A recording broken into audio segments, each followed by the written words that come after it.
The Global Anti-Scam Alliance. This is a company that we're very proud of. It's a not-for-profit that we are actually merging with, I'm proud to say. And they have a very large and growing popular summit this year in London, 2025, at the Queen Elizabeth Hall, down near Parliament. Emily, there's some key takeaways. I asked Gemini, the Google AI, to tell us the key takeaways.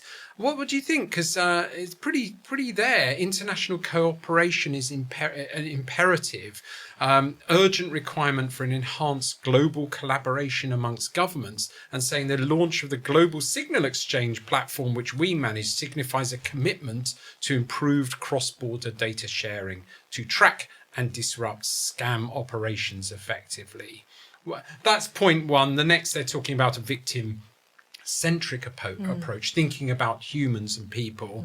And then finally, obviously, you have to have some AI in almost everything we talk about, tech as a double-edged sword in the scam battle. What do you think about that? You were both there. Emily, I'll ask you first. I thought that the Global Anti-Scam Summit was superb. The Global Anti-Scam Alliance always do an incredible job of these events. They bring together huge crowds of people, and there's such an energy among the participants. And for us, given our work with the Global Signal Exchange, it was an incredibly proud couple of days because we got a shout out from two British ministers from different departments, from many other participants, including the wonderful Kit Boga, and it seemed to be that there was a real commitment among the participants that we need to take action, and that sharing threat signals across borders internationally from multiple sectors is absolutely essential in the fight against scams and fraud. But Alice, it was your first time, wasn't it? I have two questions for you at your first time at a Global Anti-Scam Summit. The first is that you were managing the Global Signal Exchange desk. I'd love to hear your thoughts on that. And the second is you interviewed the famous Kit Boga. And so first of all, the desk, the key takeaways about the Global Signal Exchange. Were people interested in it? Yeah. What kind of things were they asking asking about? People were very interested. A lot of the time they would ask me questions that I didn't really know the answer to, but then I'd be like, please go and speak to my colleague who knows a lot more about the GSE. But it was really interesting sort of seeing, because the Global Signal Exchange is the first ever, global clearinghouse for information about scams and fraud. So that's really unique. It's one of a kind, and it means that, we've got the police over here with all of their signals about scams, and we've got media, and we've got big tech, and it means that they can all share all of their data. And Emily, this is going a little legal, so I'll flip back to you. The difference between a signal and sort of evidence-based data. Yeah, I mean, the signal I think of as closer to neighbourhood watch rather than mounting a criminal prosecution in court. If you want to convict somebody for a criminal offence, you have to pass the standard of proof, discharge your burden of proof beyond reasonable doubt. That's a very, very high evidential burden. Signals is more like, did you see something dodgy around the bins? Yeah, I did. Yeah, I did too. And so that sort of agglomeration of different people. Agglomeration. I love that word. I don't know if it's even a word. We'll look that up. Just people putting together what they know. Yeah, because it's too fast, isn't it? Too I mean, fast, the scams are happening too quickly. And I think one of the things we also put on a symposium at the event, and we had Kieran Martin, who's the former chief executive of the National Cyber Security Centre here in the UK, and he said scams sort of break the model of policing because first of all they're international and our policing is completely intensely local, but mainly we as a society believe that if we suffer from crime, the police will, one, investigate and two, will convict the perpetrator, and neither of those things happen. And so one of the things I'm excited about for the Global Signal Exchange is for the huge volume of scams and fraud that are reported and that the police cannot investigate because they don't have the resources. Hopefully, through sharing those signals, we can get industry across different sectors to take whatever action they view as appropriate. Wonderful. Alice, we've talked to the great Kit Boga. He's such a supporter of our work and everything we do, both at the Global Anti-Scam Alliance and their summits, but also on our own Internet Seriously, because we talk about these issues. Tell us a bit about Kit Boga. Yeah. And then you met him in person. We did, yeah. So I interviewed him about the Global Signal Exchange, and he was very supportive. And also recorded some footage for a video essay from the Internet Seriously coming up soon. Right. But, you know, we also asked him to come and have a pizza with us and stuff. He's really, really such a lovely guy, you know. I as well hear as he being ducked a out great... of that and regretted He it didn't, because but I was at the next sad... time, Kit, Yeah. let's have that pizza. Yeah, and I agree. I was at the sad dinner that you were at, Kit, and that was pretty... Yeah, I think you missed the pizza. You missed the best one. But something that I thought was a very interesting takeaway from, you know, because Kit Boga did his big speech to conclude the Global Anti-Scam Alliance Summit, where he was sort of talking about...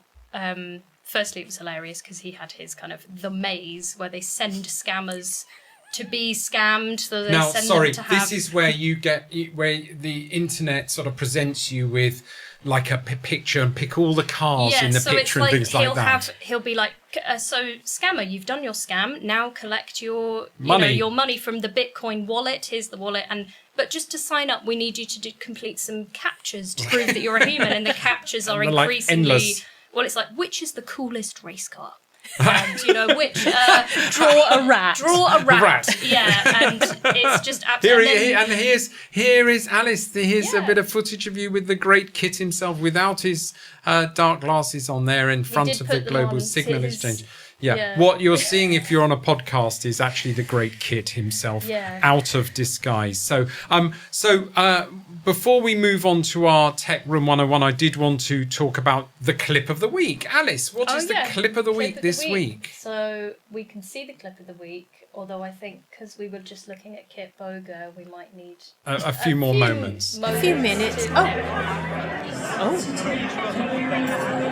What are we looking at, Alice? So we're looking at Elon Musk, and he's at a very important political dinner because Trump is there, and he's sort of put together his forks and spoons into, I want to say, like a Christmas star. Yeah. But you like know, that's like like does a the mobile kindergarten teacher that you follow on TikTok have a comment on that? Of like, well I let done, you wear your spaceman costume at the dinner, even though everyone else is in suits. And I think the thing that really stands out to me is the woman who's clearly like some senior political figure just kind of looking at him and then just walking away looking really freaked out.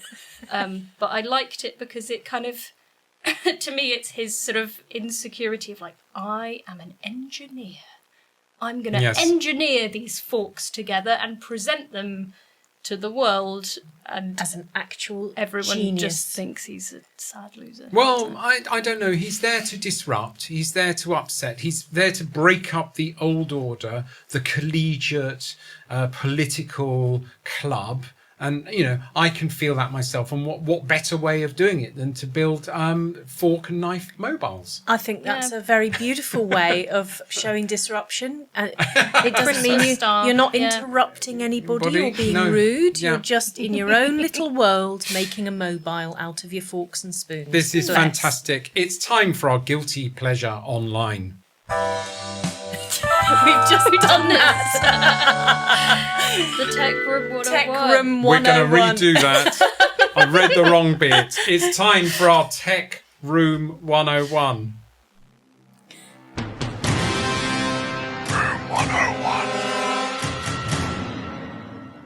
I must say, Igor and Charlie, although I got it wrong, you were very sharp. You were very sharp there because you went back to the old one. I'm really impressed. This is really, really live, and we really mean it. So, shall I ask you? Because it's Lucian. Unusually, Lucian. Is there something that What do you mean unusually? a little angry about? Is there something that makes you cross? Well, is there some tech I that can you see would the- like I can see to the- consign to the dustbin of history? I can see that I can hear the innuendo there, but I'm just going to let it sail over me. It's a Are sunny you, day in you go Oxford. to your mind palace? You've actually got a choice. Oh, I'm going to give you and Alice a nice. choice to Okay. vote. Oh yeah. Which Tech Room 101 do you want me to throw in the bin? Okay. Either advertising in paid channels, subscription video channels, yes, I streaming don't like channels, that, yeah. or the LTN cameras versus barricades. Oh. Ooh. Emily, your vote. Oh, What do you God, want me that's to whinge really about? Tough because Is neither an option? I think. Oh gosh, we often do advertising. That's the sort of go-to Tech Room 101. So I'm going to go for the LTNs. LTNs Cameras for versus... people who don't live in Oxford are this is the an low traffic incredibly- neighbourhood. I'm going to do a trigger warning Yeah. for anybody who lives in Oxford at the mention of LTNs. So, Lucian, tell me, what is the whole thing with barriers versus cameras? I'll answer that, but first I need Alice's vote. Oh, okay. Yeah, let's go with the LTNs. But, Okay. we've got to be okay Okay. for people to really... It's a Okay. controversial issue. Yeah, I was. It was funny because their independents are standing for election in our area, and they really saw off Labour and the Lib Dems in the city elections, and we're coming up for the county elections, and it's the county councillors in Oxford where all the vandalism is happening. And I talked to a really nice lady who runs or owns the Branca restaurant in the Jericho area. Wonderful restaurant. And she was helping man the barricades and knock on the doors. There's other big restaurateurs who have joined this sort of cry. Jeremy Mogford, and she said, "No, Jeremy's not doing the doors, but I'm doing the doors." And we had a and great Clinton chat. Pugh, father Yeah. of Hollywood star Florence Pugh, Yeah, as he's and- always reported in the Oxford And Mail. I said to her, "Do you mind if I just have a good shout at you? I know that you're trying to get rid of these dreadful things." Oh yes, please, let's do, because it's making everyone so upset. And she said it's the only issue that people care about in Oxford. And I was thinking about that because actually, and why I want to talk about this in terms of the Tech Room 101 is there's a tech opportunity that's missed here. I have enough money to pay extra to go through barriers if I want to. So I'm lucky. I'm happy to do that. If they want to create a disincentive, if they want to lower traffic, and it's meant to be a low traffic neighbourhood, I'm happy to pay a bit more and subsidise those who haven't got enough money to go through it. And for that you need tech. And what I want to consign to the Tech Room 101 is the absence of tech in this. What they've done is created this Northern Ireland 1970s barricade that stops you driving around your own street. I just think, wouldn't the tech just inevitably be like a printer, just never ever work, report the wrong people, report the police, Gather the wrong information. gather the wrong info. Track you. There's a lot of trust in yeah, the yeah. council And, to yes. create a great a high tech quality, solution. but I'm really All right, let's let's see be what they clear. have to offer. I'd rather have a flower pot. Yeah, it's a cunning plan of mine to offer something in return, like loads of cash or just anything. The worst thing is barricades, because what they've done in our area is they've blocked off 4 entrances to our estate and made it 1 entrance. You get a big lorry there or a queue of parents coming out of a school. You can't get out of your estate, and this is what they're doing. And they don't mind because apparently, although I've had an accident on a bicycle, I can use a bicycle. So it's all very, very strange in this area, and that goes into my Tech Room 101.